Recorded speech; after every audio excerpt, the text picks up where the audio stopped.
Trustee Healy? Here. Trustee Katsinas? Here. Trustee Milani? Here. Trustee Compass? Here. Trustee Reardon? Here. Trustee Radiszewski? Here. Mayor Peacock? Here. Please rise for the Pledge of Allegiance.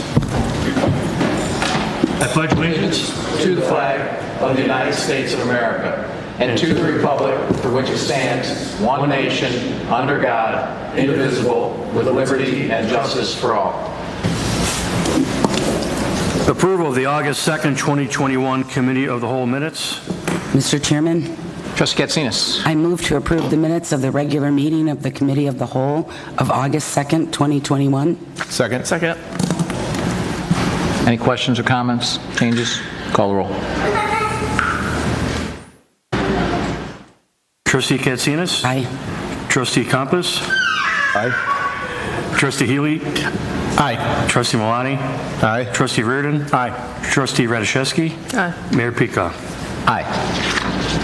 The Orland Park Police Department's quarterly award ceremony, badge pinning, and swearing in of a newly promoted lieutenant.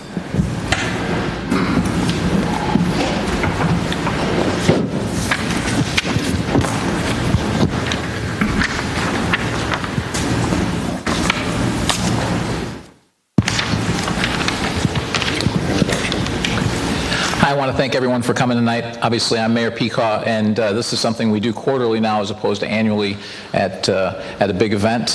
Do it more frequently and do it at a board meeting where it was a very good idea to hold it here at our normal meetings in front of the entire board and also staff and everyone else.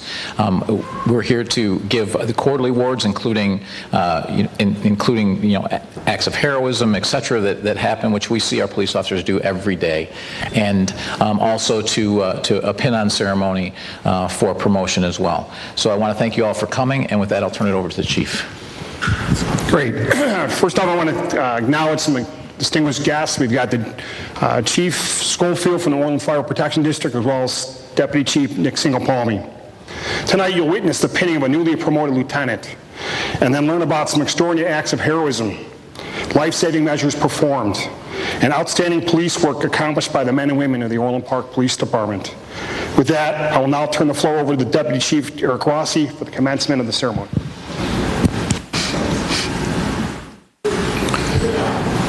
The Exceptional Service Award. The Exceptional Service Award is presented to officers and employees of the department for a highly credible accomplishment, bringing public acclaim to themselves, the department, or to the police profession as a result of training, devotion to duty, or service to the public. Presented to Officer Michael Benjamin. On June 12, 2021, Officer Benjamin conducted a traffic stop on a vehicle in the 15300 block of LaGrange Road. As the driver pulled over, Officer Benjamin observed the driver and passenger switch seats. As Officer Benjamin approached the vehicle, the person seated in the passenger seat fled on foot. Officer Benjamin pursued the male on foot and was able to take him into custody. A subsequent search of the vehicle resulted in 2 Glock pistols, 376 rounds of ammunition, 295 grams of cannabis, and 150 uncashed fraudulent checks. The driver was charged with armed violence, possession of a weapon by a felon, and possession/delivery of cannabis. This case has been adopted by the FBI for possible upgrading to federal gun charges. Officer Benjamin's determination to apprehend the subject that fled from the traffic stop, along with his hard work to see this through to a federal case, are all reasons deserving of this Exceptional Service Award. Congratulations.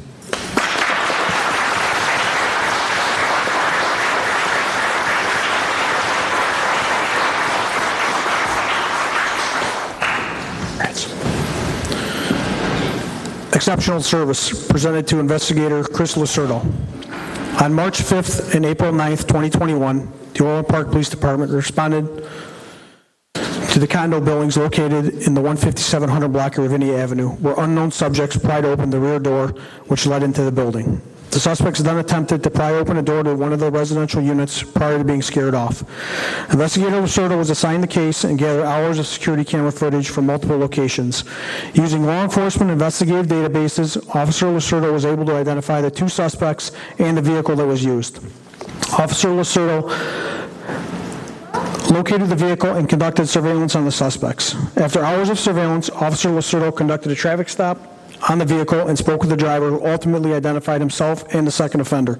As a result of the investigation, both subjects were charged with burglary. Officer Lacerdo was awarded the Exceptional Service Award for his devotion and attention to duty in apprehending these dangerous felons. Congratulations.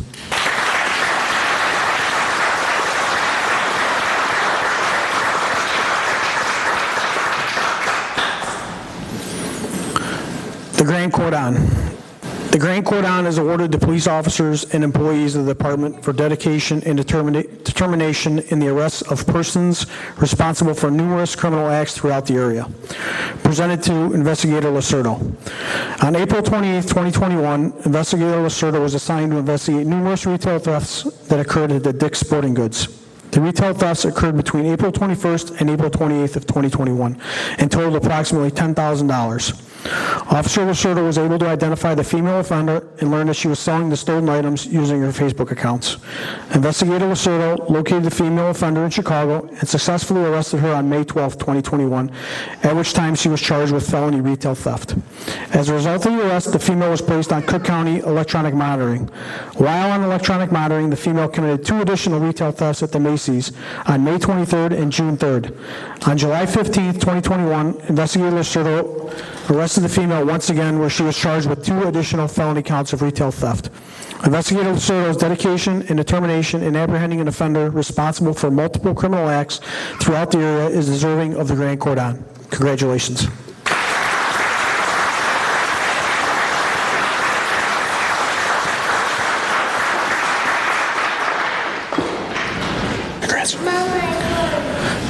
Life-Saving Award. The Life-Saving Medal is awarded for an act of performance or an act performed by officers or employees of the department whose prompt and alert actions resulted in the saving of a human life. Presented to Officer Gordon Przlicki. On May 5th, 2021, Officer Przlicki responded to an ambulance call where a mother called about her non-responsive son. Officer Przlicki arrived on scene and observed the male lying on the floor. The male did not respond to the officer's sternum lobe or verbal commands. Officer Przlicki began CPR, and after a minute of chest compressions, the male began to respond and breathe on his own. Officer Przlicki is presented a Life Savings Award for his fast action and dedication to duty that resulted in the saving of a life. Congratulations.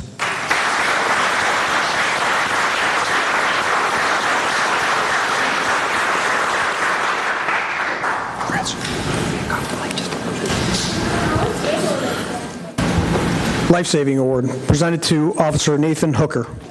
On July 21st, 2021, Officer Hooker was employed by the United States military located at Abraham Lincoln National Cemetery as a cemetery representative. Officer Hooker had just finished a funeral service when he heard over the radio that an older female in a separate section of the cemetery was not breathing.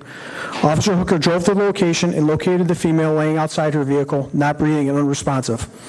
Officer Hooker began life-saving measures, and after a few minutes of performing CPR, the female began breathing on her own. The female was later transported to a local hospital. Officer Hooker is presented the Life Savings Award for his fast action and dedication to duty that resulted in the saving of a life. Congratulations.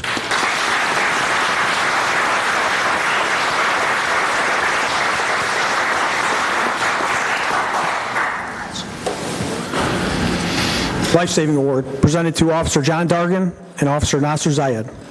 On July 2nd, 2021, Officer Zayed and Officer Dargan were dispatched to the 150-200 block of Regent Drive in reference to a male who had collapsed and was not breathing. Officer Zayed and Dargan located the male on the side of the residence, and he was unresponsive. Officer Zayed immediately began CPR while Officer Dargan prepared an AED for deployment. The AED was attached to the male and it advised that a shock was needed. One shock was administered, and the officers continued CPR until the Orland Fire Prevention District personnel arrived on scene. The male was later transported to Palos Community Hospital for further observation and care. Officer Zayed and Officer Dargan are presented the Life-Saving Award for their fast action and dedication to duty that resulted in the saving of a life. Congratulations.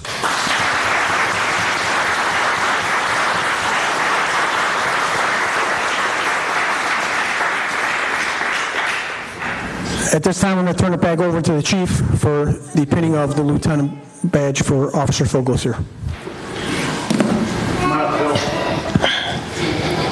Phil's been on the job for approximately 20 years. worked numerous different positions, including the traffic sergeant, and now responsible for being the lieutenant of the traffic unit. I can't be any more proud of you, Phil.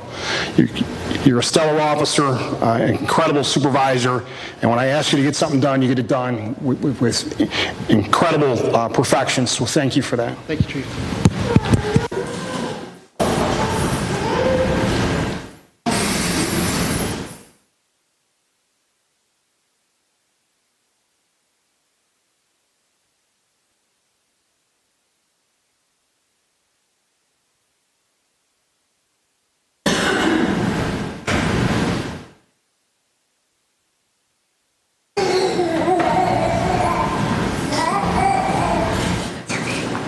Ladies and gentlemen, Lieutenant Phil, sir.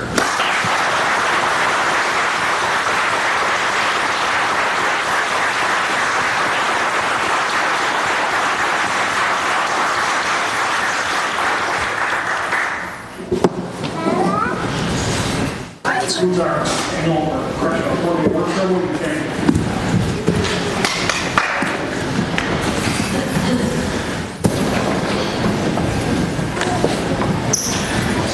Civic Center and FLC boiler replacements -ITB number 21-036. Mr. Chairman, Trustee Compass. I move to recommend the Village Board approve awarding ITB 21-036 to Mechanical Incorporated DBA Helm Mechanical of Westmont, Illinois for an amount of $397,800 plus a 5% contingency of $19,890 for a total not to exceed the amount of $417,690. Second. Are there any questions or comments? Mr. Mayor. Trustee Healy? George, when I'm looking at the bid documents, we asked them to produce a financial statement as part of their bid package. When I looked at these three of them, one didn't address that question at all. There was nothing in there about a financial statement or anything. One of them said the financial statement would be provided upon request. Well, this is a request. I don't know why they didn't do it. And they provided some numbers, but those numbers are meaningless without the context of a whole financial statement. The third one gave a financial statement, but it seemed to be lacking in some of the technicalities that should be there. What's our policy with asking, I mean, we get these bid pack, asking for financial statements.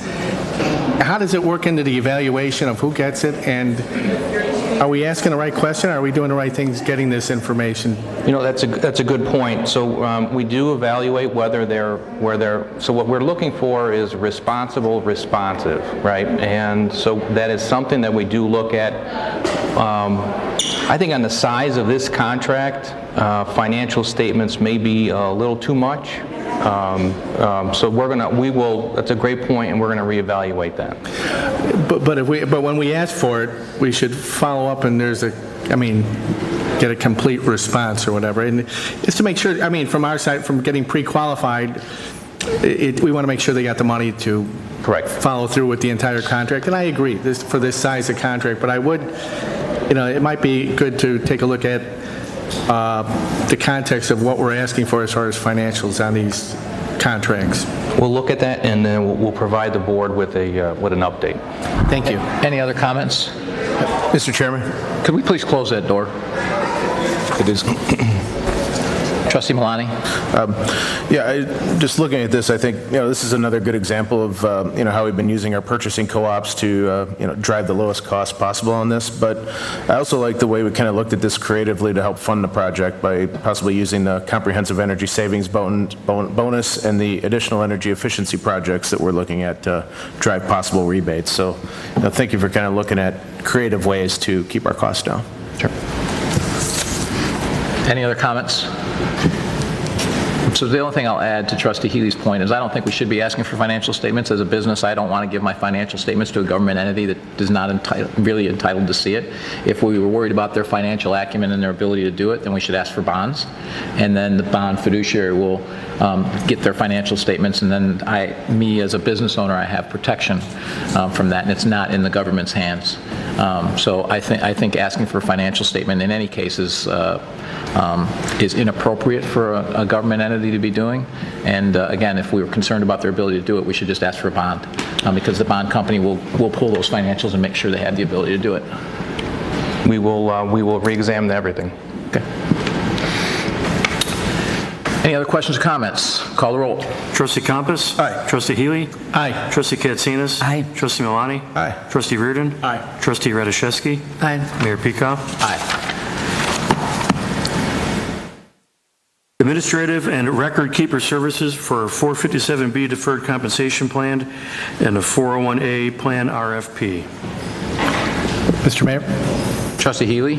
I move to recommend to the village board to authorize the execution of a 3-year agreement with Nationwide to provide administrative and record keeper services for Section 457B deferred compensation plan and Section 401A plan, and recommend to the village board to authorize the village manager to execute a professional services agreement with Nationwide administrative and record keeper services for Section 457B deferred compensation plan and 401A plan, subject to attorney review. Second.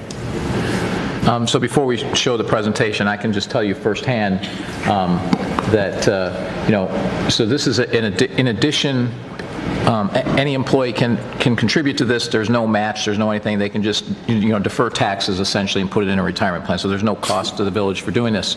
But I can tell you the plans we've had over the last 4 years are awful. I mean, they're awful. The expenses that were in those plans were absolutely horrible. So it's so horrible, in fact, that, instead of, for my family, we basically had my wife, do that in her account versus me, because ours, there was no way I was going to pay those kind of fees, because they were just absolutely horrible. So this is a good idea we've talked about this before, a very good idea to get a single plan and make it much more efficient for our employees to get a good rate and low fees, because those fees were almost, they were, just grotesquely high. That's correct, Mayor. So, so the 457 and the 401A plans, these are voluntary plans. There is no cost to the village. It's just an added potential benefit for employees. So the village, up to this point, we have 4 457 plans and 1 401A plan. Now, in a lot of instances, the more options sounds like it's better. But what has ended up happening is with all these options, it's become very confusing, and the plans have increased their fees, and there was really no fiduciary oversight over them.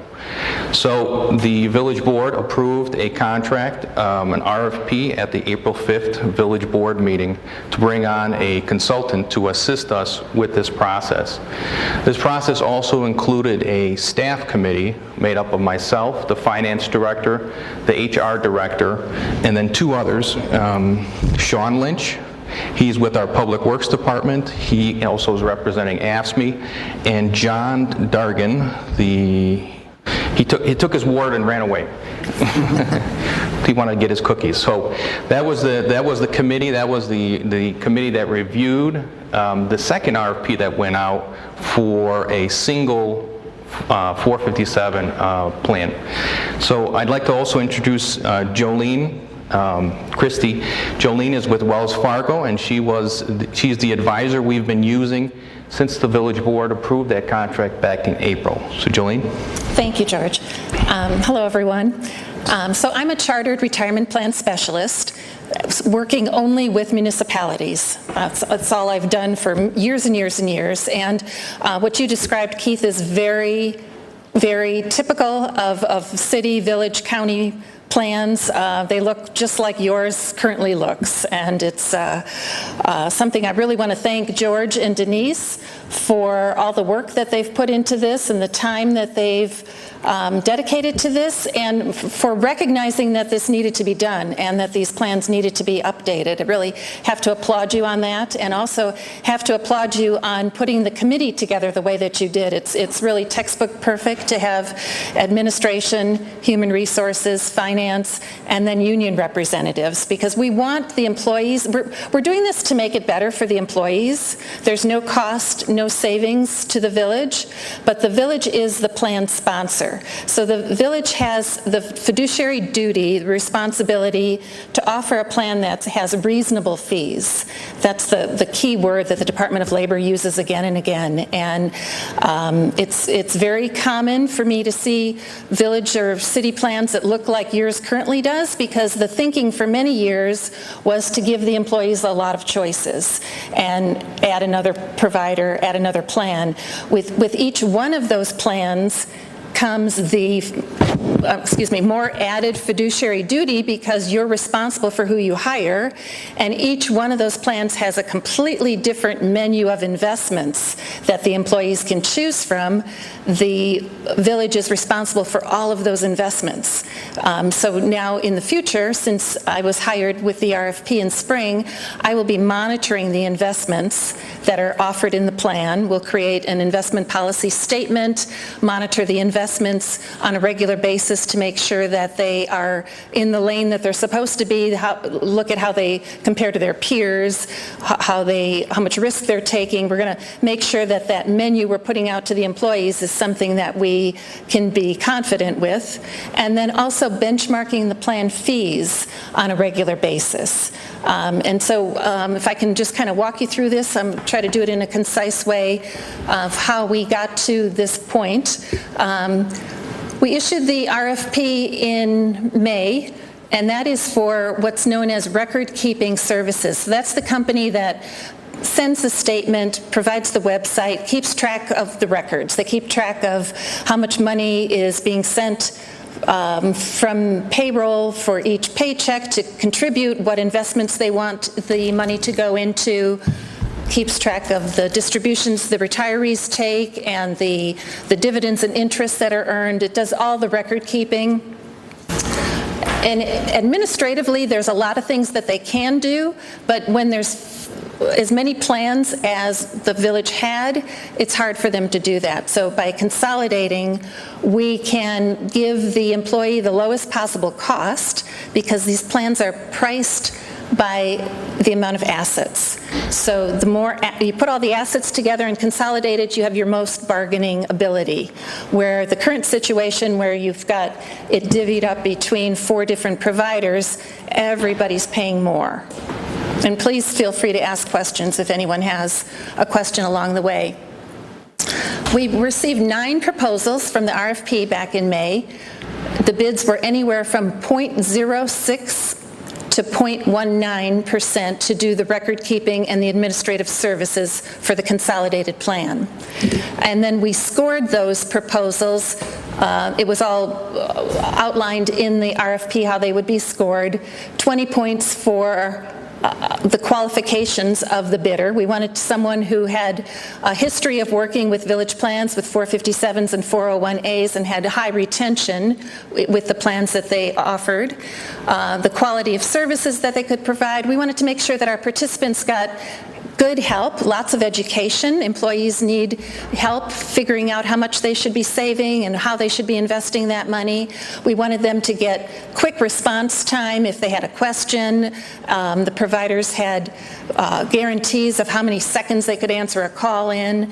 We wanted to make sure that the cost was as good as it could be, and we looked not only on what the overall cost would be for the administration, but also individual costs. For instance, a retiree that might take a distribution. In some situations on some of the bids, they'd be hit up with a charge of $40 or $50 every time they took money out of the plan that was their money that they had saved. Our ultimate highest scoring plan doesn't have any distribution fees for the retirees. So we want to make this good for everyone that's in the plan. That includes people that are currently working here or people that have left either because they've retired or they've gone to work somewhere else but left their money in this plan. They will all benefit from the lower cost and the improvements that we're making. And then the outcomes. We want to make sure that there's really high security, good cyber security on the website, good tools, everything that the employee could possibly need to be able to have a successful retirement. This is a little bit of an explanation of the current situation. There's 129 actively contributing participants, a total of 233 in the plan, including people that are no longer employed by the village. Total assets, a little over 18 million, with all of those providers, the 457 and the 401A combined, and we used all of that to get us the best possible pricing. Approximately $720,000 is added with contributions on an annual basis. And then you can see we had AXA Equitable was one of the providers. They probably, I believe, had been here for many, many years.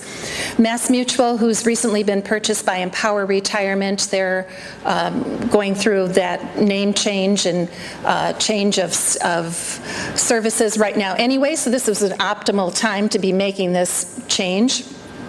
Nationwide and ICMA, and they were acting as they were doing all the administration, acting as the custodian and the record keeper, and I think in every case they also had proprietary funds in the plan. So they were earning fees not just for doing the record keeping and the administration, but also they had filled the plans in many cases with many of their own investments, so they were earning the fee for the investment on top of the administration. Best practices in the retirement industry today are to avoid proprietary funds, and so our RFP requested open architecture, which means we can choose from the whole universe of funds and look for best performing low-cost funds rather than being required to use funds from a certain family. The village is the plan sponsor, so even though you don't contribute to it, you have that responsibility of providing it. So what you're doing is a really good way to reduce your liability. Our goals were to consolidate it to one vendor rather than four, and the benefits of that are it allows the one vendor then to take some of that administration work off of payroll and human resources. It makes it simpler for people that are working here or newly hired here to get started because there's only one plan instead of having 4 different providers with different investments to try to figure out where to begin. So by simplifying this, we can hope to increase the participation. We'll be able then to provide more education instead of the current vendors who will come in and try to talk the participant into using them rather than the other 3 vendors.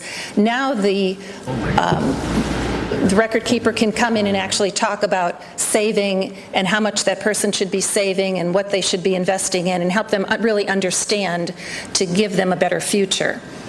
So the education and the help that they received was very important. We also had some plans that had a fairly high crediting rate on the fixed account. That's an account that doesn't take any risk. It's almost like a savings account, a place to park your money if you just want to protect it. And your current plans, a couple of them had a 1 point something crediting rate, and a couple of them had a 3 or a 3.5. So we wanted to consider the fixed accounts and make sure that we didn't take anything away from people. Next slide is what the fiduciary responsibilities are for the village. And so anyone that can make a change to a plan or has a say is considered a fiduciary. So I would say that's the committee that's been formed, and it's everyone on the board is a fiduciary to the plan. We want to make sure that the fees are reasonable. So I benchmark what do other plans of this size and type pay in fees, and that's basically how we know what's reasonable. The current plans were way off the charts, and with the RFP, we're actually going to be looking even better than where we want to be. So a big improvement for the participants. And that's because we're taking all those assets, consolidating them to get our best deal. And like I said, I'm going to benchmark the fees annually to make sure that it never gets off track again, and monitor these investments on a regular basis to make sure that we're watching out and we're providing something to the participants that we're proud of. And I'm going to document everything to say that not only did we say we're going to do this, but we're actually doing it. This is what the current plans looked like. They have the first column is what the administration fee is, and it was anywhere from 0.78 to 0.95%. And most participants don't realize they're paying this because these fees come off of their return. So if they had an investment that earned them 8%, but they had 1.5% in fees, they really only made 6.5%, but they'd have a really hard time finding the fees. It's buried very, very deep in the fine print, and most participants don't realize there's any fees at all. The second column is what the menu of investments in the plan on average charged for the investments. So in that part, the participant can choose how they want to be invested, how conservative or aggressive they want to be. They can look at those investments and look at what the cost of the investment is and choose, but they can only choose from that menu that you're providing to them. So we want to be very careful about what investments we put on that menu and what the cost of them is. You can see currently it was anywhere from 0.47% to 1.03% for the fund cost. And we use averages because the participant is free to change their investments at any time. So we have to look at what's the average cost of the options we're giving them. So that brings us to the third column, which is what the total cost was to each person. And these are fees that apply to someone whether they're contributing or not. The fees are on the balance that's in their account. So even if they've been retired for 10 years, they've got a balance, they're paying that fee annually. It's coming off of the return that they receive.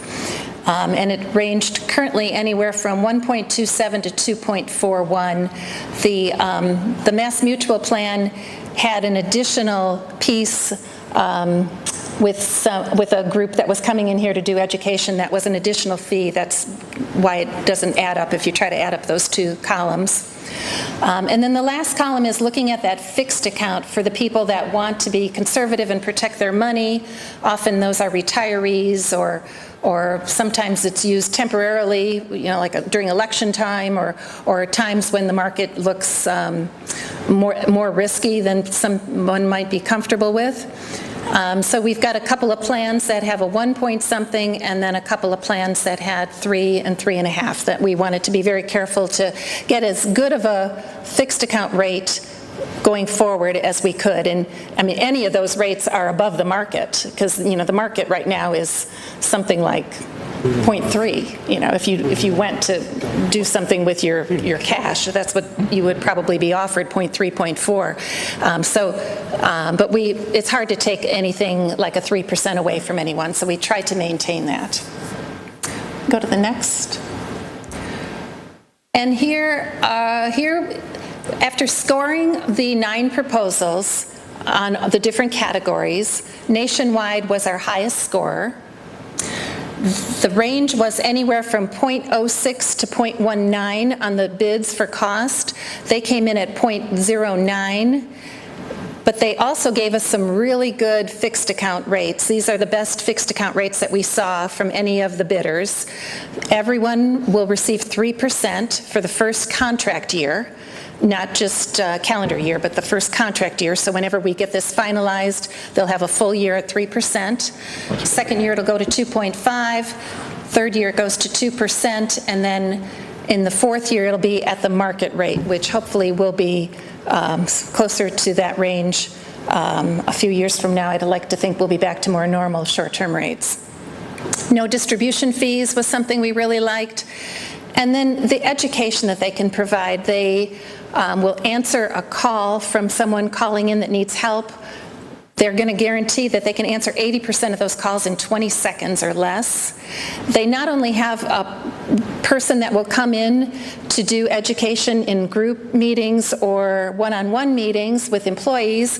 They also have what's called a retirement resource group, where an employee can call. They'll have a special number that they can call, not just talking to customer service. They'll call customer service if they need help getting logged in or something like that, but they can actually call the retirement resource group and talk to licensed advisors that will help them with their particular situation. We were also really impressed with their website. It had a retirement calculator where an employee could put in what their pension would look like, whether they were in first tier or second tier. They could add Social Security. It would all calculate it for them. They could add outside assets if they had any other investments. They could add a spouse's investments. So they could really get a true picture of what is their retirement going to look like, and what would it look like if I maybe put in a little bit more, or if I took a little more risk, or you know, where am I headed with what I'm doing. So very impressive software that will be available to the employees. That's the Retirement Income Estimator. You can go to the next one. Also, we are going to, while we go through this, we'll be creating a new plan document, a new adoption agreement for the plan that will dictate who's eligible. One of the things we're going to do is add Roth, so that employees will be able to choose whether they want to use pre-tax money and get the tax benefits today, pay the taxes later on when they take the money out, or whether they want to use after-tax money, which we call Roth, use money that's already been taxed today when they contribute, and then have it be tax-free when they take it out in retirement. The nice thing about this is the IRS allows an employee to contribute up to $19,500 in a year.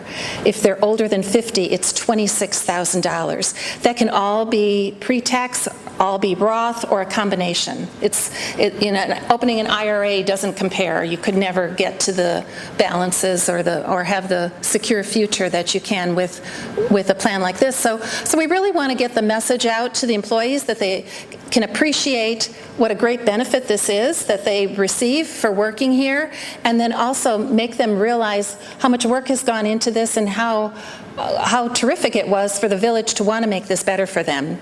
Not every village or city has gotten to this point. Some of them know that they need to do something, but they haven't wanted to take the time for it. And so it's really great that you formed this committee and that you're taking action on it.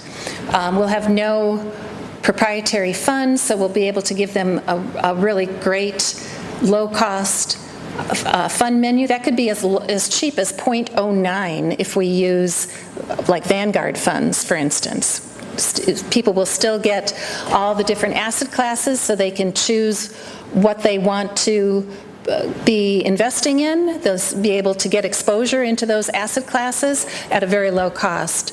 And then we're also going to open it up to the part-timers that would like to participate. It's their own money, so if they are able to, it can be a nice extra account for them.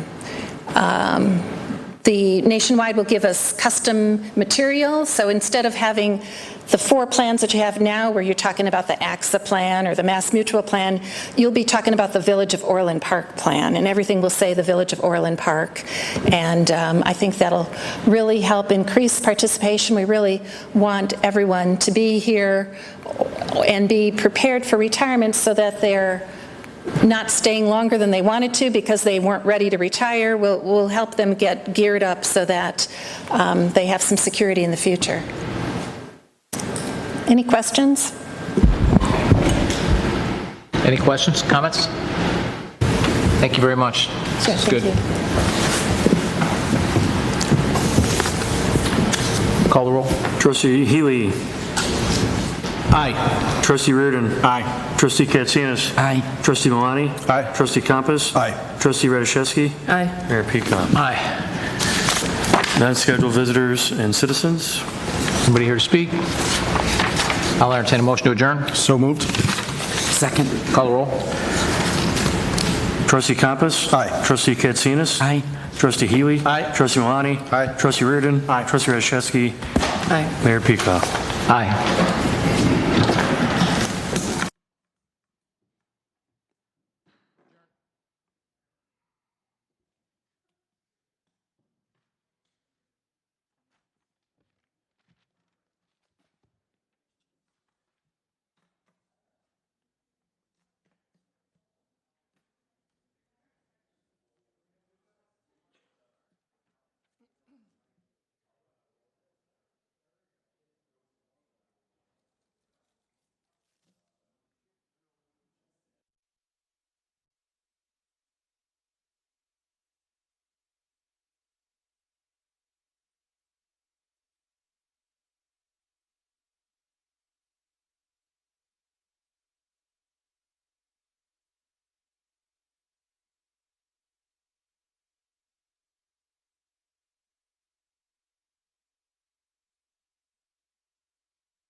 Meeting to order. Call the roll. Trustee Healy. Here. Trustee Katsinas. Here. Trustee Malani. Here. Trustee Compass. Here. Trustee Reardon. Here. Trustee Radiszewski. Here. Mayor Peacock. Here. Please rise for the Pledge of Allegiance. I pledge allegiance to the flag of the United States of America and to the republic for which it stands, one nation, under God, indivisible, with liberty and justice for all. Approval of the August 2nd, 2021 regular meeting minutes. Mr. Chairman, Trustee Katsinas. I move to approve the minutes of the Board of Trustee meeting of August 2nd, 2021. Second. Any changes? Call the roll. Trustee Katsinas. Aye. Trustee Malani. Aye. Trustee Healy. Aye. Trustee Compass. Aye. Trustee Reardon. Aye. Trustee Radiszewski. Aye. Mayor Peacock. Aye. Approval of the August 6, 2021 special meeting minutes. Mr. Chairman, Trustee Katsinas. I move to approve the minutes of the Board of Trustees special meeting of August 6th, 2021. Second. Any changes? Call the roll. Trustee Katsinas. Aye. Trustee Radiszewski. Aye. Trustee Healy. Aye. Trustee Malani. Aye. Trustee Compass. Aye. Trustee Reardon. Aye. Mayor Peacock. Aye. Proclamation honoring Rutledge Printing as Orland Park Business of the Month for August 2021. So, as you all know, last week we reinstituted our Business of the Month that we hadn't done for about a year due to COVID. And it's my honor to proclaim Rutledge Printing Orland Park Business of the Month. Whereas Orland Park's Rutledge Printing is owned and operated by Richard Marks Jr., it first opened in 1923. By his father, Richard Marks Sr., and the company moved to Orland Park in 2008. And whereas Rutledge Printing opened its doors on 70th and Racine in Chicago, moved to Oak Lawn in 1968, servicing the Chicagoland community there for 40 years. The Marks relocated the business to Orland Park in 2008, and father and son worked side by side for 33 years before Richard Marks Sr. retired at 83 years old. And whereas far different from today, in the early years, print production was done via letterpress, offset, and thermography followed. Upon the 21st century's arrival, Rutledge Printing has focused on new technologies and techniques: waterless 4-color offset, cylinder laser plate imaging, 4-color digital printing, automated nearline bindery equipment, and a variable data printing focused pre-press department. And whereas operating in Orland Park for 13 years, Rutledge Printing is a small, highly successful 98-year-old company that has been family-owned and operated since 1950. Knowing that someday our society could be a paperless society, Rick Marks keeps up with the new innovations for the touchable written word in a successful manner. Customer care and genuine concern for their clients has enabled them to be a long-standing, impactful commercial printer. You'd be surprised at how much touchable printed materials are needed even in today's web-based society. And now, therefore, I, Keith Peacock, Village President of the Village of Orland Park, Illinois, and the counties of Cook and Will, do hereby extend the gratitude of the entire community to Rutledge Printing for more than 13 years of servicing the community, and hereby proclaim Rutledge Printing with Orland Park's Business of the Month, August 2021. And I'd like to personally also state, I've been a client for over a decade, as I believe so has the Village of Orland Park. So Rick's a great guy, great family business, and proud to have him here in Orland Park. Anybody else like to comment? All right, come on now.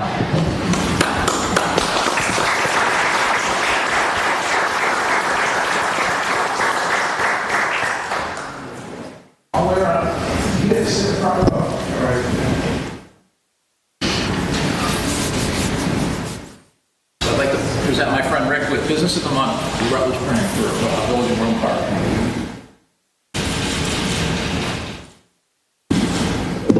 Like to say anything? On behalf of the Marks family and Rutledge Printing, I'm very appreciative of this, and it's a very nice honor to be recognized by the town. So thank you very much. You're welcome.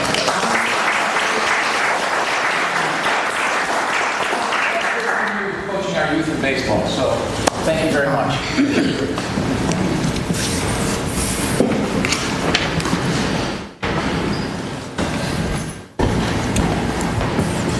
I'd like to add, small businesses are small family-owned businesses are the lifeblood of Orland Park. I know we have LaGrange Road full of, all kinds of businesses that are national and franchises, and you see them everywhere. But it really are it's the small business community that really, makes Orland Park what it is. We appreciate all those large businesses, but we really appreciate all the small businesses that choose to continue to do business here in Orland Park. So thanks. Accounts payable approval. Mr. Mayor?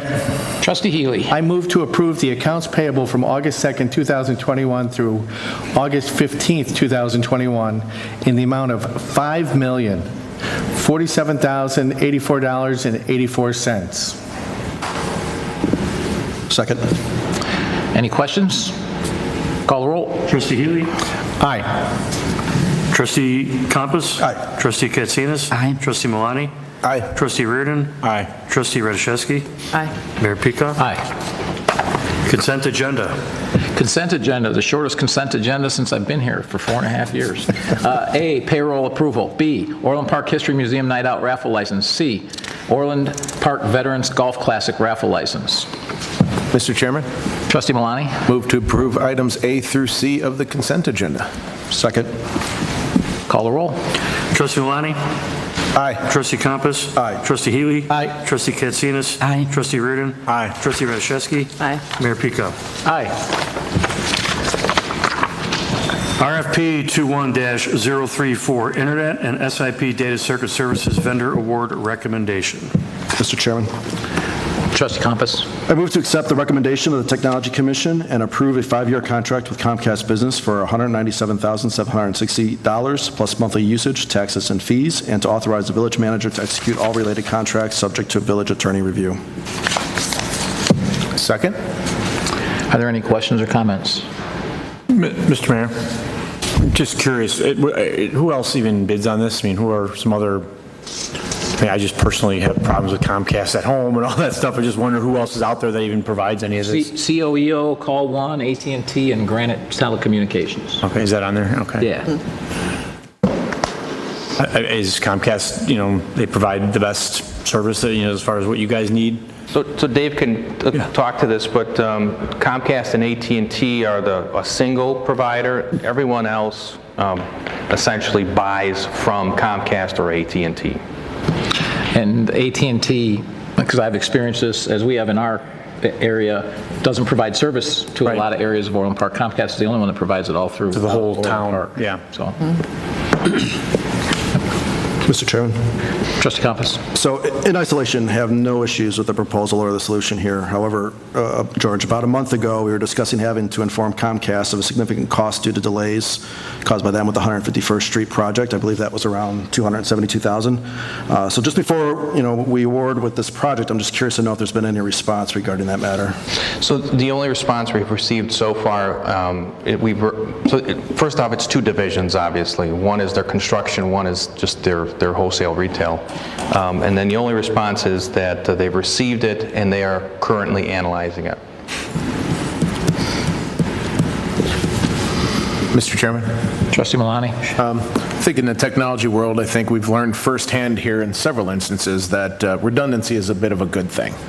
And the choice of the vendor makes sense because they're going to give us just that. They're going to give us more for our money, and they also supply some extra layers of protection for our infrastructure. So I think those are great things, and we appreciate you pursuing this, but also thank you for the Technology Commission for their thorough review on this. I think we appreciate the second set of eyes, so thank you. Any other comments? Call the roll. Trustee Compass. Aye. Trustee Malani. Aye. Trustee Healy. Aye. Trustee Katsinas. Aye. Trustee Reardon. Aye. Trustee Radiszewski. Aye. Mayor Pika. Aye. Civic Center and FLC boiler replacements, ITB number 21-036. Mr. Mayor, Trustee Healy. I move to approve awarding ITB 21036 to Mechanical Inc., DBA Helm Mechanical of Westmont, Illinois, for an amount of $397,800 plus a 5% contingency for $19,890 for a total not to exceed amount of $417,690, and to authorize the village manager to execute an agreement with Mechanical Inc., DBA Helm Mechanical for boiler replacement services, subject to village attorney review, and to authorize the village manager to approve change orders not to exceed the contingency amount. Second. Are there any comments or questions? Call the roll. Trustee Healy. Aye. Trustee Malani. Aye. Trustee Katsinas. Aye. Trustee Compass. Aye. Trustee Reardon. Aye. Trustee Radiszewski. Aye. Mayor Peacock. Aye. FLC Civic Center and Village Hall soffit repairs, ITB number 21-039, rejection. Mr. Chairman, Trustee Malani. move to reject the one bid received for ITB 21-039 FLC Civic Center and Village Hall soffit. Second.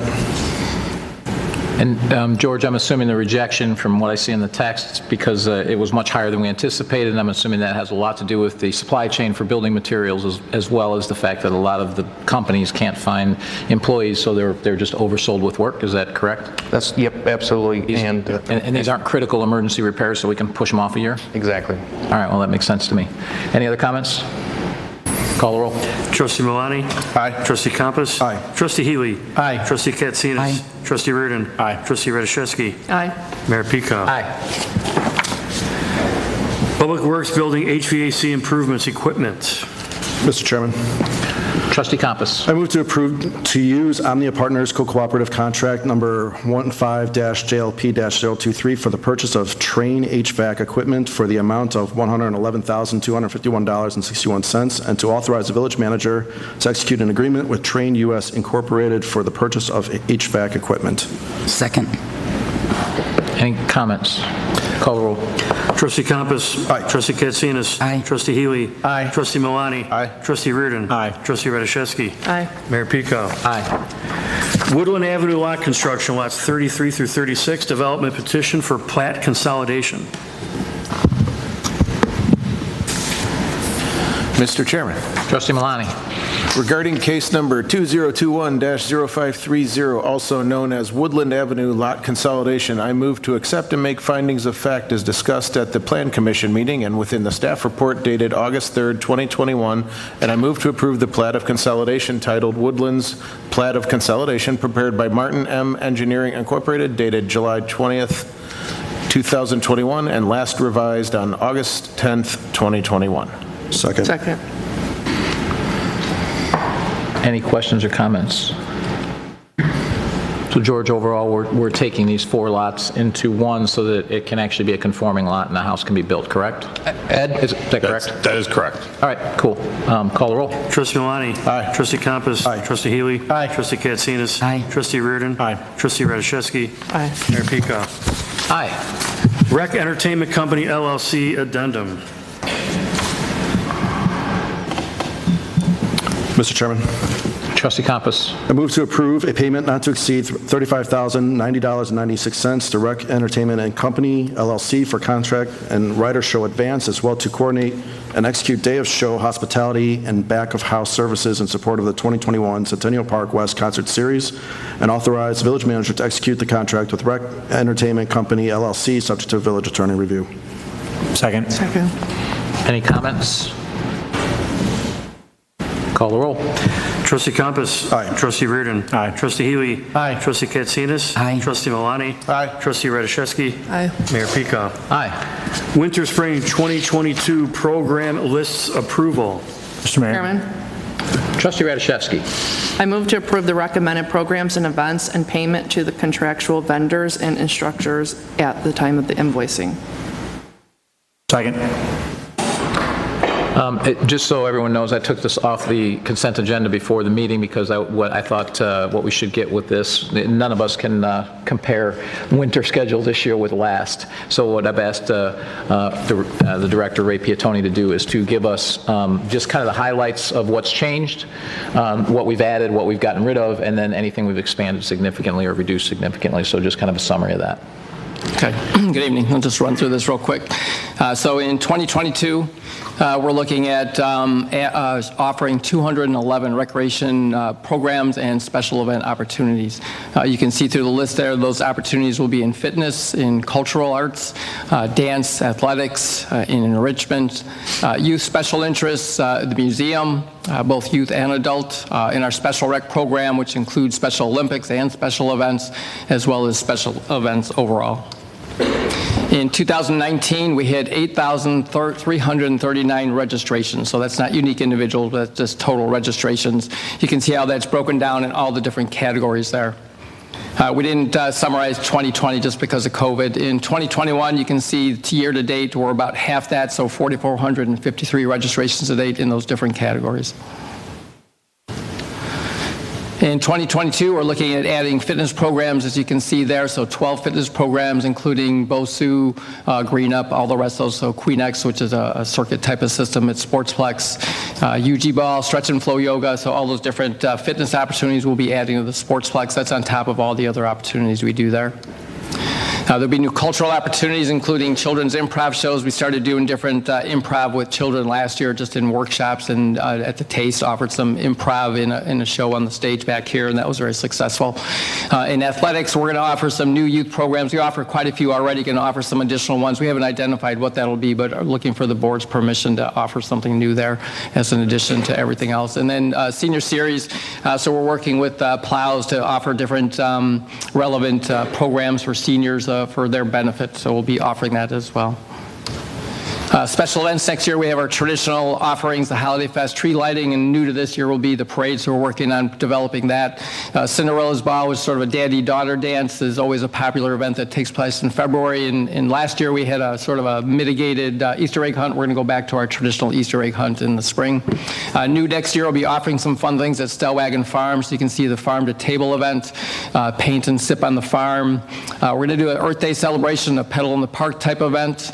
We're in the process of developing an event called Uncorked. It'll feature wine, chocolates, meats, and cheeses, and then a winter tea tasting at the John Humphrey House, and a new sort of a pub crawl type event, which we're referring to as Lucky 7, sort of a pub and grub type event, so a whole offering of new events there. New to the museum, so Sarah's been working hard at the museum. We're looking at offering quite a few new programs there. You can see American Girl, After School Historians, a program for homeschoolers featuring history workshops, some wilderness medical school that's not quite what it seems. It's not fix yourself with a broken arm. It's more if you have a bee sting, how to treat that.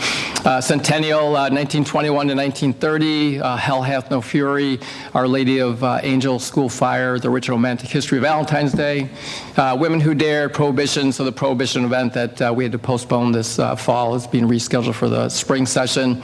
And then the exhibit that we'll have in January will be Her Story, the Women of Orland Park. So we are offering all those things to, as George always likes to talk about, and we use as a hallmark to enhance the quality of life for our residents. Any comments or questions? Call the roll. Trustee Radiszewski. Aye. Trustee Reardon. Aye. Trustee Healy. Aye. Trustee Katsinas. Aye. Trustee Malani. Aye. Trustee Compass. Aye. Mayor Pico. Aye. Amend Title 7, Chapter 4, Number of Class A Liquor License Ordinance. Mr. Chairman, Trustee Malani. move to adopt an ordinance entitled an ordinance amending Title 7, Chapter 4 of the Orland Park Municipal Code regarding the available number of Class A liquor licenses issued by the Village of Orland Park, Cook and Will Counties, Illinois. Second. Just so that everyone knows, this is due to Riviera relinquishing their liquor license, so we're lowering the number of liquor licenses so that there's no open licenses. Call the roll. Trustee Malani. Aye. Trustee Katsinas. Aye. Trustee Healy. Aye. Trustee Compass. Aye. Trustee Reardon. Aye. Trustee Radiszewski. Aye. Mayor Pico. Aye. Administrative and Record Keeper Services for 457B Deferred Compensation Plan and 401A Plan RFP. Mr. Mayor, Trustee Healy. I move to authorize the execution of a 3-year agreement with Nationwide to provide administrative and record keeper services for Section 457B Deferred Compensation Plan and Section 401A Plan, and to authorize the village manager to execute a professional services agreement with Nationwide administrative and record keeper services for Section 457B Deferred Compensation Plan and Section 401A Plan subject to attorney review. Second. And so that the audience knows, this is something that we discussed at the Committee of the Whole, and there was a long presentation. Long and short of it is there's no cost to the village for offering this to our employees. It's an additional place for them to invest some of their money, either pre-tax or post-tax, their choice. So to put into some retirement funds, the village doesn't match, so like I said, there's no cost whatsoever, but the costs for our participants have gone down anywhere from 5 to 10 times based on the 4 different plans, and we've consolidated it into one. Call the roll. Trustee Healy. Aye. Trustee Rashevsky. Aye. Trustee Katsinas. Aye. Trustee Milani. Aye. Trustee Compass. Aye. Trustee Reardon. Aye. Mayor Peacock. Aye. Non-scheduled citizens and visitors. Okay, reminder, you have 3 minutes. Sue Stratton.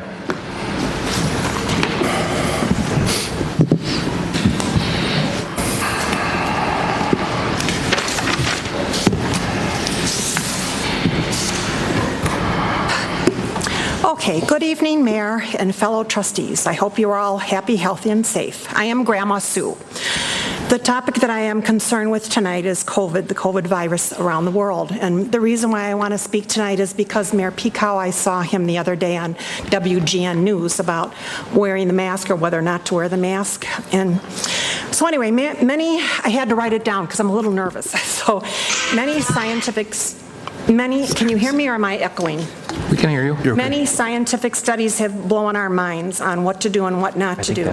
Number 1 is get the vaccine. Some may have received the vaccine and some may not. It's their choice, and I respect that. Some say to choice social distance, and I respect that also. But please keep our churches and schools open. Just a second. Could you please turn that, Sorry. that volume off? It was off. I apologize. I apologize. So I'll just start over again. Number 1, get the vaccine. Some may receive the vaccine and some may have their reasons not to get the vaccine. That's okay, I respect their choice. Some may say to social distance. I respect that also. But please keep the churches and schools open. No further discussion about that. We need God first and foremost in all of our lives. Our children need to continue to learn and develop their education.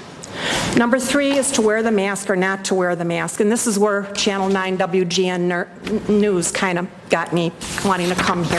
I emailed Mayor Peacock, but he didn't respond back to me because I guess I'm on a multiple mailing list with 1,000 people, and I know he doesn't have a secretary that can read 1,000 people. So I said I would come here in person then so that I would be heard.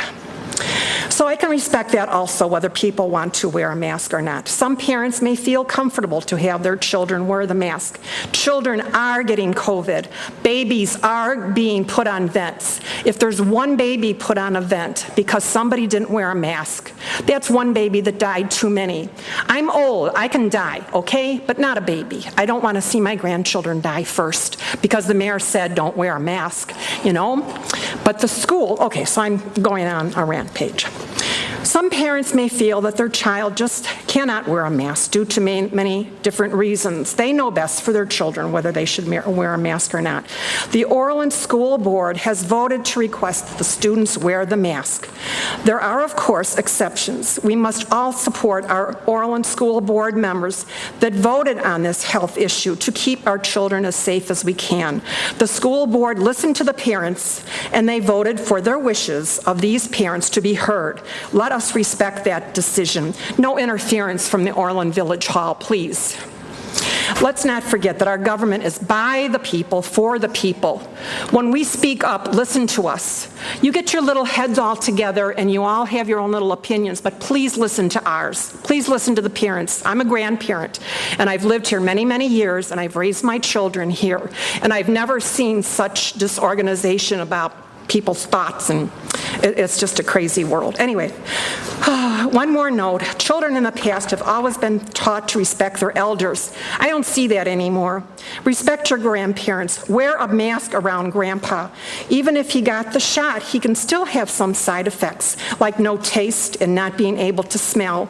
I don't want any little one to have to lose a grandparent to COVID and ask themselves, if I wore a mask, would Grandpa still be alive today? I listened to the mayor and If I listened to the mayor and I did not wear a mask because the mayor said it was okay, now my grandma and grandpa died from COVID. Maybe I was a carrier of the virus and that's how grandpa got it. So please, please, let's all wear the mask. And I don't mean these fancy ones that match your shirts. You need an N95 or an HN95 mask. Let's please all set an example for safety, young and seniors too.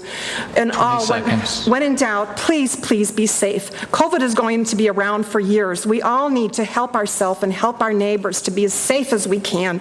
So this is just plain common sense. I don't know if you're too young for tough love. My kids were kind of raised with tough love. It's kind of like rewards and consequences.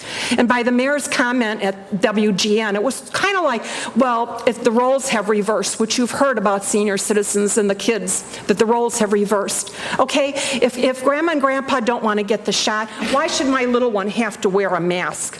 So grandma and grandpa's going to die because the little one was a carrier. So this is like tough love with the roles that have reversed.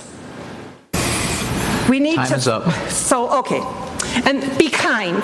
That I am done. So be kind. That's what we need to be in the United States of America, is to be kind. Thank you for hearing me. Thank you for your comments. I do want to correct the record. Has anyone ever here on this floor or in this room ever heard me say that not to wear a mask? On WGN. WGN plays. You said excuse me, ma'am. It's my turn to speak. You've had your turn to speak. No. You're out of order. You can put me in jail and threaten me then, because you said that the children should not have to suffer for the grandparents. I said it's the parent's decision whether or not a child wears a mask, is what I said. What WGN, ma'am, this is not a debate, ma'am. One trustee. Ma'am. Goodbye. I will leave on my own accord. Thank you. Have a good day. If you see me in the stores, my name is Grandma Sue. Please wear a mask. Thank you, Grandma Sue, but again, correcting the record, I have never said that people should not wear a mask. WGN can play small clips of what's been said and not play the whole thing. You can watch the whole thing on video from the last 2 board meetings. I'm old. Board comments. I'm not sure. Board comments. Trustee Healy. Well, I'm old too. I just want to make that for the record. So I'll just one up here. So, and I am, I want to say that first of all, that what's been overlooked is to me, not overlooked, but we want to take special attention to the Parks Department for their great work at the recent Taste of Orland, as well as Market in the Park. I thought all these things were done great. There's been a lot of, just seeing a lot of people there individually, and it was just fabulous. There was a great sense of enthusiasm for the staff here. So thanks to Ray, George, and everybody else involved. The management of it really kept people going, and the lightning was. I think you handled it. That it was handled very professionally on Sunday night. So in a tough situation. So I'm just very proud about that. So thank you guys, and I'm looking forward to next year's event already. So thank you. Okay, Trustee Katsinas. I have to apologize about the phone, so I apologize. Just wanted to say what a concert Saturday night. Centennial Park West, a full house, awesome music. All 3 bands were incredible. I want to say thank you to the Rec Department, also to Public Works, and to the Police Department, who all did an outstanding job keeping everyone safe and just having a fabulous evening. Also our sponsors who make it possible. The next concert is September 5th, and I believe they can buy tickets at the door. Is that correct? Okay, you can buy tickets at the door. So September 5th, Centennial Park West for the final concert. Thank you. Trustee Malani. Thanks, everybody, for coming, and to Trustee Katsinas' ringtone, more cowbell. Okay. Well, first of all, I'd like to thank all of our staff for their hard work the past couple of weekends. I think without them, we wouldn't have been able to have successful events like we had at Taste of Orland Park and our concert in Centennial Park West. As I mentioned to George last week, they busted their tails out there. Every single person, we've got a great team out there. Includes our rec department, public works, parks, grounds, building maintenance, police department, ESDA volunteers, and everybody else that I'm forgetting that participated in this event to make it great. I'm really proud to be part of such a great organization. Just a quick reminder, our last Market and Parks coming on Thursday evening. Tickets are still on sale for the Brewfest on the 18th. Also, Coffee for Champions, formerly known as Cop on a Rooftop, will be at Dunkin' Donuts on LaGrange Road at Friday from 5 a.m. to 12 p.m. And this is to support the Special Olympics athletes. So I hope to see you all out there. Now I'd like to take a moment to talk about something that's been on my mind since it's happened. It's the unfortunate death of a 29-year-old Chicago police officer, Ella French, and the severe injury of her officer that she worked with, Carlos Yanez. I unfortunately heard the radio dispatch of this event, and an event like this makes you think. Makes you realize that, one, officers across the United States put their lives on the line for us every day, hour, and minute. Makes you realize how quickly a life can be taken away, even though their support staff did everything he could do to protect his officers that were in grave danger. However, it also makes you realize what a great support staff officers have when they're in the field. Dispatcher Keith Thornton Jr. did everything in his power to help his downed officers. Unfortunately, only one survived. The last thing a dispatcher wants to hear is a call for a 10-1, an officer needing help. He cleared his air, called for backup, called out instructions, created a perimeter around the scene, dispatched ambulances, and guided fellow officers through life-saving techniques, all from behind his radio. Keith is a man behind the curtain, but he should be looked at as a hero for his service as well. As Superintendent David Brown stated, these officers put the safety and lives of others above their own, serving with courage and honor despite knowing the cost. We'll never forget the sacrifices these officers made to protect this city. We cannot forget, and I hope everyone here doesn't forget as well. Unfortunately, it seems like these types of events are not going to stop. Repeat offenders are constantly let back out onto the streets, and our state's attorney's office seems to not bat an eye. Both suspects in this case had a prior felony, and they were both free. This is what must stop.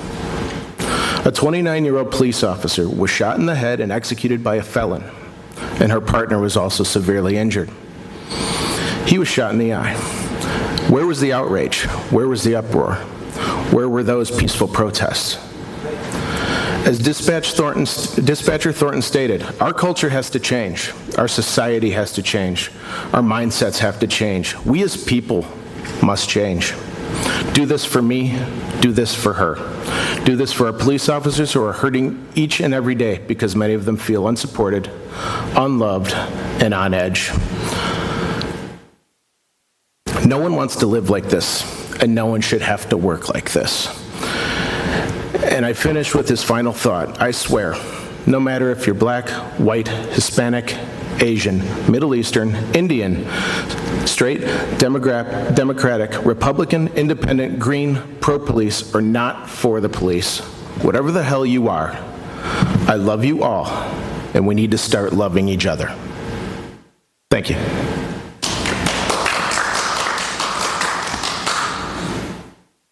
Trustee Compass. So there's a little bit of a theme going on here. The Police Department pending an award ceremony we now have the pleasure of hosting here each quarter is very high on my list of very best moments as a new trustee. And for those of you that are watching it but may not have seen the committee the whole meeting, I would highly encourage you to go back and view that as well. Congratulations to Lieutenant Glacier, and thank you to all the officers awarded tonight for their exceptional service.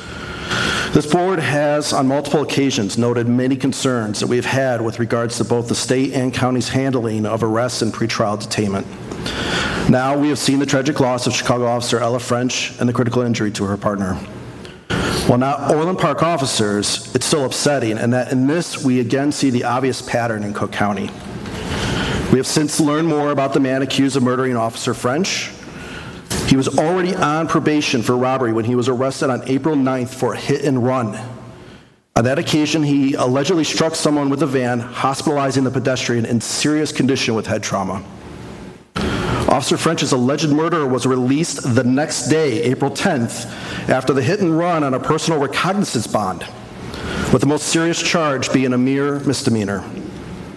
Already on probation for robbery, and walks out after seriously injuring someone with no consequence other than promising not to do anything else. We've now seen where this disaster has led, and clearly our system continues to be broken. In other political topics, we often hear people implore others to listen to the experts. But oddly, we don't hear that phrase all too often when it comes to law enforcement. Far too often, we see the opposite, where Springfield ignores all law enforcement agencies in the state in favor of furthering dismantling justice. I'm not an expert on law enforcement, but what I can be is another voice for those that are bound by honor and duty from speaking their mind, where turning their backs is the loudest statement they can make without career-limiting repercussions. I don't know what it's like to respond to a domestic dispute not knowing if those involved are going to turn their violence on me.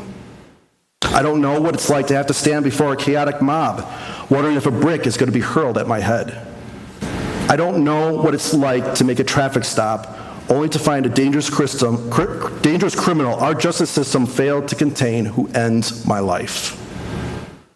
Police officers are our frontline experts in law enforcement.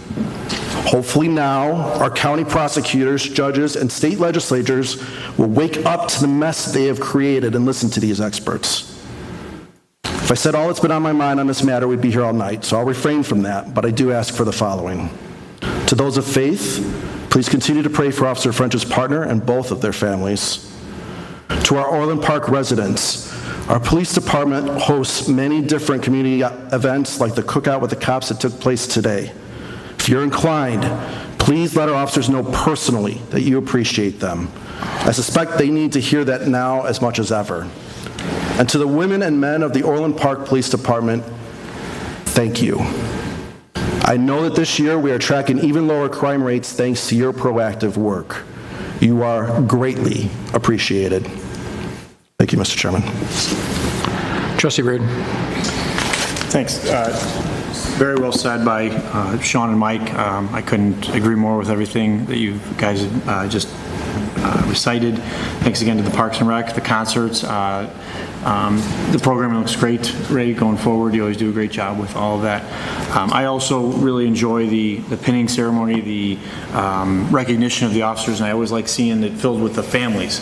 And on the flip side of what they're talking about, that's what's happening when stuff like this happens in the city. You don't see the family that has to deal with that on the backside of it. So to see them get some recognition here and seeing their parents, their kids, you can tell they were all here. That's really great to see because we do appreciate them. Kids are back in school, or going to be back in school next week. I encourage everyone to be a little more careful when you're out there driving around. I know our police department does a great job right at the schools, but bus drop-offs, bus pickups, there's a lot of bus shortages, so people are kind of lost. They're running around pretty quick, so please be careful. Try to get out to the remaining things in Orland. We got about 90 days till it's going to be cold, raining, snowing, so enjoy these last couple of 5-6 weeks of summer. Thanks. Thanks for that cheery note. I'm going to encourage everyone to push out. Trustee Radiszewski. I too obviously want to thank the police department, and it really was a wonderful ceremony. So as previously mentioned, if you didn't see the cow meeting, go back and take a look. It was wonderfully nicely done. So thank you for putting that together. 3 lives saved. Yeah, 3 lives saved. So we have a wonderful police department. Thank you. I also want to thank, obviously, everybody here who helped put the Taste of Orland together. That was just really, really well done. A lot of people were complimenting on it. The bands were fabulous. Just perfect event. I mean, I know, somebody had mentioned at the booth that compared to other local type of events, just how it was just so, there's no garbage on the floor, just very neat, very clean, very well maintained, very well put together. You could tell that there was a lot of planning and a lot of work that was, that went into it. And I also, somebody had mentioned that there were some people that were volunteering, so that really speaks volumes to the village, that people like their job. So obviously there's people that were there that were getting paid, but there was also employees that showed up that were just kind of volunteering their time because they just wanted to be a part of it. So I wanted to make sure that they got a little recognition. I said thank you to them, and obviously to all of the restaurants for their participation and for all the people who came out and enjoyed it. And last market at the park is this Thursday, is that correct? Yeah, so that's it. Well, thank everyone for their comments. Again, a great award ceremony tonight. Our police officers, as you all know, everyone here knows how much we, the board, and the previous boards support our police, and they do a phenomenal job. Crime is down again this year from the lowest totals we've ever had last year for 27 years. So they just do a phenomenal job. Trustee Compass's and Trustee Milani's comments are well taken and appreciated. I also want to thank everyone for the Taste of Orland and the Centennial Park concert. So I know that's all hands on deck. It's our police department. It's our development service. It's Public Works. Particularly Parks and Rec. So just everyone doing a great job with those events. Those events were phenomenal. It's a shame we had rain Sunday night, but the rest of it went off without a hitch. Thanks to all of the people all of the businesses that participated, because they're short-staffed. A lot of them had their family members running the taste so that they could still participate, because they couldn't find people to run the restaurant because they're just short on employees. So great on all that. So tonight we had a speaker, and it's a perfect example. It's going to lead into some of what I'm going to talk about tonight. But people don't debate. There are rules here. And when this gets used, it's because someone's not following the rules.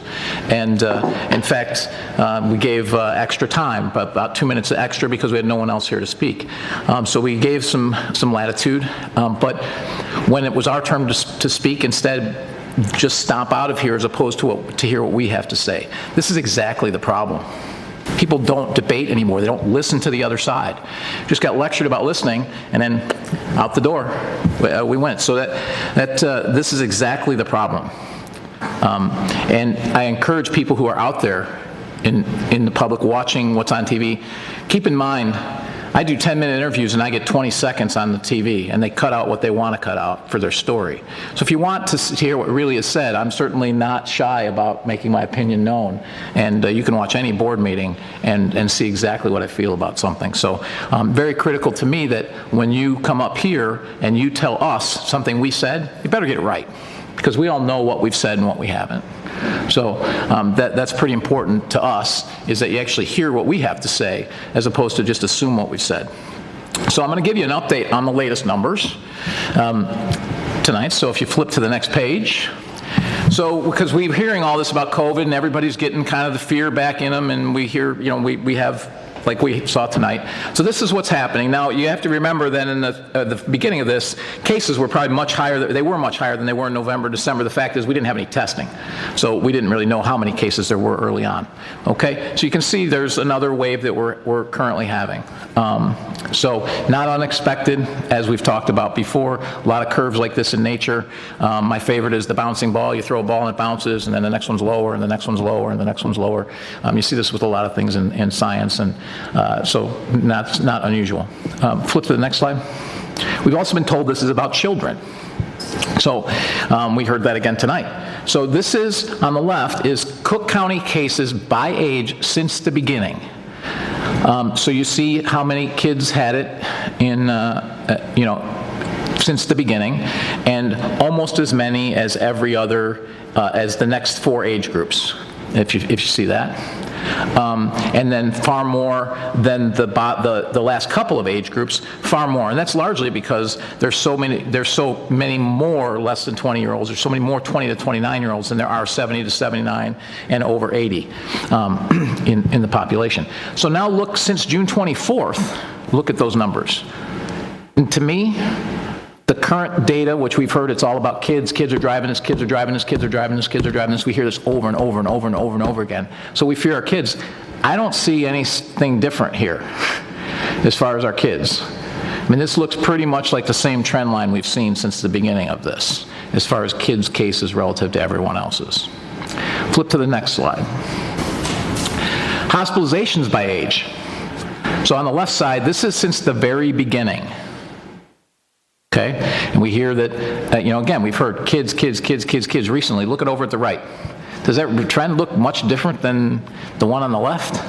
This is since June 29th. So this is the last, what, 47, 48 days.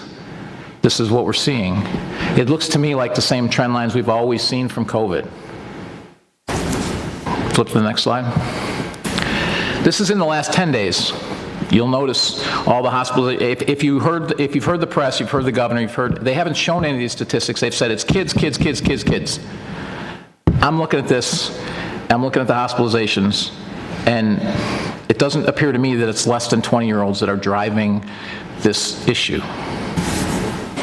It's certainly not when we're looking at how kids have died over in the past. I mean, it's horrible, but the reality is the last flu season killed more. H1N1 killed between triple to 5 times as many, and suicides are 10 times as much in a 1-year period as they are in these 18 months. We've gone through these before, but we've just kept hearing kids. And I think that's a shame that we're making us afraid of our kids. And I've said it time and time again, it should be the parental choice of what to do. Parents' choice. Just if everyone else has a choice, why do parents not have a choice with regards to them? So that's it on the data. I just wanted to show that to you. And as you can see, the data still doesn't support that unilateral decision by the governor. What we're doing to children and have done throughout this entire pandemic it's unacceptable. However, at this point, it's gone way beyond the masking debate. Now they're moving towards mandatory testing and mandatory vaccination with an emergency use vaccine. Make no mistake, when you quarantine people who are healthy because they have chosen not to or are ineligible to get a COVID vaccination, or because they refuse to submit to testing, you are trying to force people into compliance. You are acting like the Borg in Star Trek. Resistance is futile. We're just going to keep coming at you and keep coming at you. This has gone way beyond the question of whether or not to mask. This is about our processes, constitutionality, and the rule of law. We are a representative republic. Public discourse by our elected representatives is not optional. It is a requirement, yet it is being stifled. This is what tyrants do. This happens in China, in Russia, North Korea, Iran, Cuba, Venezuela, and other countries that are not free. It should not happen ever in the United States of America. What is even more disheartening is many people are accepting it and encouraging it. As someone who fought for this country, I cannot fathom that this is happening here. As Ben Franklin said, those who would give up essential liberty to purchase a little temporary safety deserve neither liberty nor safety. I'll give you some examples. For example, Senate Bill 2789's key provision was to allow ISB and IDPH to fully control public and private schools in an emergency. The fact that there was a law being discussed to give them this power proves that this power does not currently exist. Yet when that bill failed, the governor did not like the result. So by decree, he mandated masks in school and gave ISB and IDPH that power. Doing this by decree is wrong. The CDC has stripped property rights from landowners by saying they cannot evict someone who has violated the terms of their lease agreements or whose lease agreements have ended. This is unconstitutional. From the Fifth Amendment, this is directly from the Fifth Amendment, nor be deprived of life, liberty, or property without due process of law, nor shall private property be taken for public use without just compensation. No private property shall be taken for public use without just compensation. Who will pay these property owners? Some of them are your friends and mine, the rent that is due to them. Who will pay their property taxes, since you know the government won't give them any relief on that? Where do they go to get made whole? The CDC is an administrative bureaucracy, an unelected body taking another action that is wrong. Many school boards are going behind closed doors and debating key policies. They come out of these meetings with no discussion of public vote and implement policies affecting our children. Mandating masks trying to compel testing by penalizing unvaccinated children, or trying to compel vaccinations by treating the unvaccinated differently. These are forms of intimidation, bullying, and shaming, and we've been trying to drive that out of our schools, and this is being done by our school administration. This is wrong. What have we become? Key issues are no longer debated. School policies are decided behind closed doors without public discussion. Legislators allow one person or unelected bureaucrats to dictate without passing any laws. What the heck is going on? This is America. Our founding fathers would be turning over in their graves. I vow that here in Orland Park we will continue to be transparent. Just because something can be discussed in private due to an Open Meetings Act exception does not mean that it should be discussed behind closed doors. This board, the previous boards, and I have discussed many things publicly that we could have kept out of the public eye. These exceptions are designed to protect people from the government, not to protect elected officials from the need to state their position to the public. I can personally testify that elected officials often take different positions when their votes are made in the public eye. For example, we had a village board that was going to eliminate the mayor's golf outing, a charitable tradition of over 50 years, because they did not like that I chose veterans as the beneficiary. So I placed it on the agenda because I had the power to do so, to be discussed publicly. What do you think the vote was? It passed 7-0. They weren't going to vote against our veterans publicly. Here in Orland Park, we have established rules that ensure every board member has the ability to comment on anything during board comments, as you saw. Additionally, even those that may not have the votes or are in the minority can bring things to the board floor for discussion. This has happened many times since I've been here. This is how it should be, because sunlight is the best disinfectant, especially in government. Now I'm speaking to those of you who are elected officials on other boards. You should have the ability to be heard, comment, and place things on an agenda. If your rules don't allow for this, your rules need to be changed. Every elected official should have the opportunity to be heard. You were elected by the people to represent their interests. For those of you who think that the actions currently being taken are good and the end justifies the means, I want to give you a little reminder. Today, people are taking away the rights of others, so you don't care as much. Someday, these same people will be coming for you and your rights. In the words of Abraham Lincoln, America will never be destroyed from the outside. If we falter and lose our freedoms, it will be because we destroyed ourselves. I'll entertain a motion to go into executive session. Mr. Chairman. Trustee Compass. I move to go into executive session for A, approval of minutes, B, collective negotiating matters between the village and its employees or their representatives, or deliberations concerning salary schedules for one or more classes of employees, C, the purchase of or lease of real property for the use of the village, D, pending litigation against, affecting, or on behalf of the village, or when found by the board that such action is probable or imminent. Second. Call the roll. Trustee Compass? Aye. Trustee Katsinas? Aye. Trustee Healy? Aye. Trustee Milani? Aye. Trustee Reardon? Aye. Trustee Rashevsky? Aye. Mayor Peacock? Aye. Well said.